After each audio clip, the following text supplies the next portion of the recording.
Saya pergi ke Indonesia, saya seronok sangat sampai saya kata inilah tempat kalau saya nak berehat. Orang Malaysia banyak datang ke Jakarta sebab orang Malaysia banyak duit. Mungkin betul. Malaysia merupakan penyumbang terbesar kepada peningkatan ketibaan pelancong antarabangsa ke Indonesia. Mas, ya mas, mau ke mana mas? Saya nak pergi airport pak. Oh, mas orang mana ya? Nak balik Malaysia. Orang Malaysia. Orang Indonesia wajib berterima kasih kepada orang Malaysia, bukan hanya menyelamatkan kereta bus, kereta cepat yang ada di Jakarta. Mereka juga menyelamatkan ekonomi Indonesia. Assalamualaikum warahmatullahi wabarakatuh. Jumpa lagi para sahabat dan teman-teman dengan Mas Farhan. Gimana kabar-kabarnya? Semoga kalian semua sehat-sehat sahaja. Yang baru bergabung di videonya Mas Farhan, jangan lupa bantu sokongannya dengan like, comment, share dan subscribe-nya. Terima kasih banyak-banyak yang sudah bantu sokong di channel ini. Semoga kalian semua dimurahkan rezekinya, dipanjangkan umurnya, dijauhkan dari malapetaka oleh Allah Subhanahu wa taala. Amin amin ya rabbal alamin. Oke para sahabat dan teman-teman, di video kali ini Mas Farhan akan ngebahas sebuah video yang di tag di TikTok Mas Farhan, disuruh reaction tentang pelancong dari Malaysia yang menyelamatkan kereta api, kereta cepat yang ada di Indonesia. Bukan hanya kereta api yang hampir bankrupt, dan ternyata juga penyelamat ekonomi para sahabat, penyumbang terbesar pelancongan se-Asia para sahabat, dari Malaysia para sahabat. Dan kenapa sih banyak ketua netizen ini masih banyak yang tak suka, terutama si Apek Sindo atau Om Ribut atau Mas Ribut itu masih tak suka, malah mengajak orang untuk selalu membenci Malaysia. Padahal Malaysia sendiri, orang Malaysia sendiri ingin mengajak orang Indonesia atau negara Indonesia maju sama-sama para sahabat. Mereka ingin mensupport. Bahkan Mas Farhan baca di kolom komentar sebuah netizen daripada orang Malaysia, saya tidak mau menengok sama-sama negara ASEAN, orang Indonesia, negara Indonesia terperosot, terjatuh di kala mata uang sekarang mencecah $1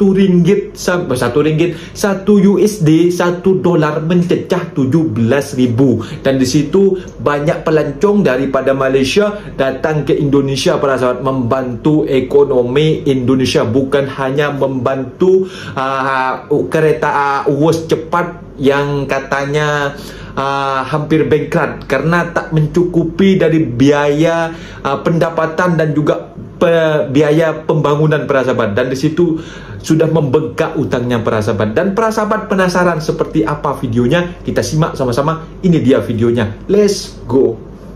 Malaysia merupakan penyumbang terbesar kepada peningkatan ketibaan pelancong antarabangsa ke Indonesia, memberi lonjakan ketara kepada ekonomi negara itu. Menteri Pelancongan dan Ekonomi Kreatif Sandiaga Salahuddin Uno memberitahu destinasi seperti Jakarta dan Bali dilihat terus menyaksikan peningkatan pelawat. Beliau yang memuji kerjasama antara kedua-dua negara untuk meningkatkan kerjasama dalam sektor pelancongan dan ekonomi kreatif itu menyatakan bahawa usaha ini penting untuk memaksimumkan faedah peningkatan pelancongan untuk kedua-dua negara. Selain itu, menurutnya Indonesia dan Malaysia menyasarkan untuk meningkatkan kerjasama ekonomi jangka panjang dan terus meningkatkan perdagangan dua hala dalam barangan seperti minyak sawit, getah, elektronik, tekstil dan arang batu.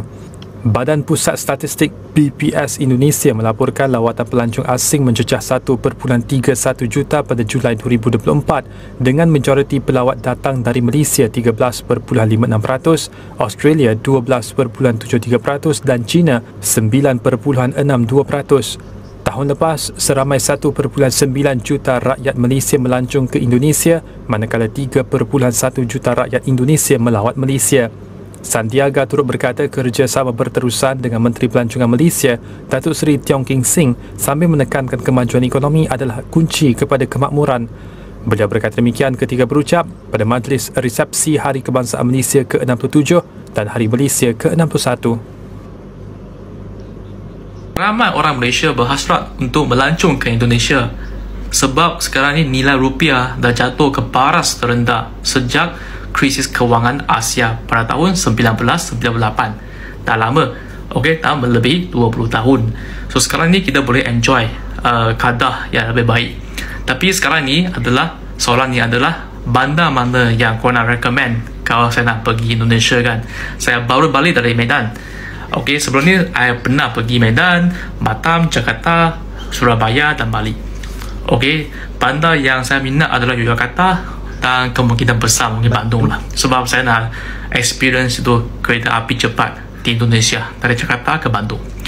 Saya pun nampak statistik dari syarikat itu dikata majority kan ataupun penumpang tadi adalah dari Malaysia. So aku tak pasti itu adalah perkara yang membanggakan ke apa, tapi sebagai negara jiran kita memang sokong lah kan. Kalau negara jiran memang ada teknologi ataupun perkembangan yang bagus. Mana-mana yang korang nak recommend pergi ke Indonesia kan. Kalau untuk kali ini kan sebab rupiah dah jatuh. Sebab I memang selalu pergi Indonesia. Sebab dekat kan. Senang sikit nak berbahasa Indonesia, berbahasa Melayu pun senang kan. Janji boleh faham. Tengok saya pun boleh faham, senang sikit. Alright, so apa pandangan korang tentang bandar yang mana yang korang recommend pergi Indonesia? Bagi komen sikit lah, korang komen ke bawah. So kita akan sembang lagi, korang komen. Ramai yang tanya sama gue kan, selama aku di Indonesia kenapa ya agak suka sangat pergi Indonesia. Pertama sekali, Indonesia tu kan budaya dan sukunya banyak sekali kan. Di Malaysia pun banyak juga budayanya. Tapi aku kan udah di Malaysia, jadinya aku mau belajar budaya di sana. Jadi contohnya bahasa-bahasanya, baru-baru ni aku belajar bahasa Jawa gitu. Aku belajar juga lagu Jawa macam tu kan. Aku pengen liane, aku tahu dikit-dikit. Lepas tu aku tahu juga lagu orang Minang gitu. Lagu Minang channel lah lagu Minang. Sabar. Ya, kok den tahu dari dulu coy kau sifat tuan. Lagu Aceh pun aku tahu juga. Lon rindu. Ada berapa lah yang aku tahu kan. Lagi kalau aku ke Indonesia nya, aku suka tentang keindahan alamnya. Keindahan alamnya kan di Malaysia pun ada juga. Ada keindahannya. Tapi di Indonesia tu ada gunung berapi. Aku suka gunung berapi. Mana-mana tempat di Indonesia pasti aku pergi mendaki sebab aku suka gunung berapi. Tak tahulah kenapa, tapi mungkin sebab yang di Malaysia enggak ada kan. Jadi kalau di Malaysia tu bisa lihat terus. Lepas tu kalau soal makanannya ya sama di Malaysia, enak-enak sambalnya. Tapi ya kalau penyetnya lebih enak di sana lah. Enggak apa aku cakap no fix no debat gitu. Seterusnya kan aku juga suka sama orang-orangnya. Ya ramah-ramah, orangnya ramah-ramah. Contoh masa aku ke Ijen tu kan, bapaknya mau tolong aku daripada awal perjalanan sampai ke hujung perjalanan. Kan aku bilang sama bapaknya, ya tak usahlah pak, akunya bisa sendiri. Ya kami kan sudah berpecah di Ijen karena masing-masing udah penat kan. Tapi bapaknya temanin aku dari bawah sampai atas, sampai diambilkan gambar aku semua. Ternyata seni fotografer bapak itu cukup cantik. Banyak gambar-gambar aku yang di Ijen tu bapak itulah yang ambil. Aku udah lupa nama bapaknya, tapi ya terima kasih lah bapaknya kan. So seterusnya aku suka juga kalau ke Indonesia tu ya sebab kan ya nyaman aja lah kalau ke sana kan. Itulah. Kalau yang lain-lainnya aku lupa juga, tapi pokoknya itulah sebabnya kenapa aku suka pergi ke Indonesia gitu. Walau macam mana tempat pun aku pergi, aku pasti akan balik-balik ke Indonesia sebab keindahan alam dia boleh dapat dekat sana. Even contoh dekat Eropah boleh dapat dekat Indonesia. So, mata wang Indonesia berada di paras terendah disebabkan tarif Trump yang baru ni. But this is a good sign for Malaysia untuk pergi travel dekat Indonesia. RM1 Malaysia bila convertkan jadi 3,700 plus rupiah. Kalau nak dibandingkan dengan last year, RM1 sama dengan 3,200 rupiah. Perbezaan dia dalam 500 plus. Itu baru RM1. Kalau korang bawa RM10,000 Malaysia, korang dah jadi Sultan Malaysia dah dekat Indonesia. Sebab you akan ada duit poket 37 juta plus weh. Tapi dalam rupiah lah. So Malaysian people, tunggu apa lagi? Pack up your barang and travel to Indonesia. Orang Malaysia banyak datang ke Jakarta sebab orang Malaysia banyak duit. Mungkin betul dan mungkin tak betul. Sebenarnya ada je orang Malaysia yang taklah kaya mana pun, tetapi mampu sahaja datang ke Jakarta disebabkan satu perkara yang sedang berlaku sekarang, iaitu ringgit Malaysia yang agak mengukuh jika dibandingkan dengan rupiah Indonesia. Kalau korang nak tahu, nilai rupiah pada bulan Oktober tahun lepas ialah 1 juta rupiah bersamaan dengan 302 ringgit. Tetapi pada bulan Oktober tahun ini, nilai RM1 juta bersamaan dengan RM272 sahaja. Ini bermakna kalau dibandingkan tahun ini dengan tahun lepas, rakyat Malaysia telah jimat hampir RM30 untuk RM1 juta. Maknanya kalau orang Malaysia nak tukar RM5 juta dan bawa ke Indonesia, mereka dah jimat hampir RM150. So, inilah antara sebab utama kenapa rakyat Malaysia selalu dan suka datang melancong ke Indonesia. Bukan sebab dia orang kaya sangat, tetapi Alhamdulillah dengan keadaan semasa ni, duit Malaysia lebih agak besar sedikit berbanding dengan duit Indonesia. Apa-apa pun keadaan begini sebenarnya menguntungkan kedua-dua belah pihak. Bagi pihak rakyat Malaysia pula, mereka lagi senang untuk datang ke Jakarta kerana duit yang mereka akan dapat dan untuk dibelanjakan lebih murah. Dan juga kepada rakyat dan juga peniaga-peniaga di Indonesia, mereka juga akan mendapat manfaat daripada limpahan pelancong-pelancong Malaysia yang datang ke Indonesia. Okey, jadi rakyat Malaysia apa lagi? Jomlah datang ramai-ramai ke Indonesia. Nak melancong pun boleh, nak main golf pun boleh. Kalau nak main golf, jangan lupa hubungi kami. Alright.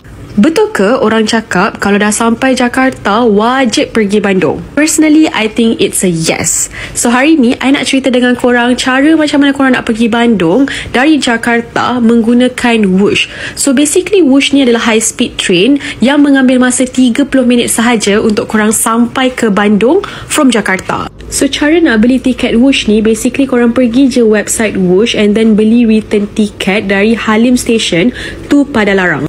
And my return ticket only cost me around RM124. Actually, korang juga boleh pergi Bandung menaiki panoramic train, tapi I tak prefer that one sebab dia mengambil masa almost 4 hours. Tapi kalau korang nak santai-santai and nak menikmati pemandangan Bandung, then you guys should take that one. I memang prefer Whoosh sebab dia cepat, mudah, murah, and the best part is that tiket Whoosh ni boleh guna untuk korang masuk free ke tempat-tempat menarik di Bandung. So sampai sahaja di Padalarang, korang boleh ambil KA feeder untuk ke Bandung, or korang boleh just suruh supir korang untuk ambil korang di stesen Padalarang. I hope this helps. Nah, itu dia para sahabat dan teman-teman video yang sudah kita simak, bahwasanya pelancong dari Malaysia bukan hanya penyelamat kereta api cepat yang ada di Indonesia, dan juga penyelamat ekonomi Indonesia, dan juga penyumbang pelancong terbesar se-Asia para sahabat. Dan di sini para sahabat dan teman-teman, di situ dijelaskan oleh pelancong yang berada di Indonesia yang mereka katakan itu real dan juga benar dan juga fake. Dan mereka mengatakan itu bukan tipu ya para sahabat. Tak seperti yang Apek Sindo katakan tentang apa benda yang berlaku di Malaysia yang selalu diburuk-burukkan para sahabat oleh Apek Sindo ataupun ketua netizen Konoha macam itu para sahabat.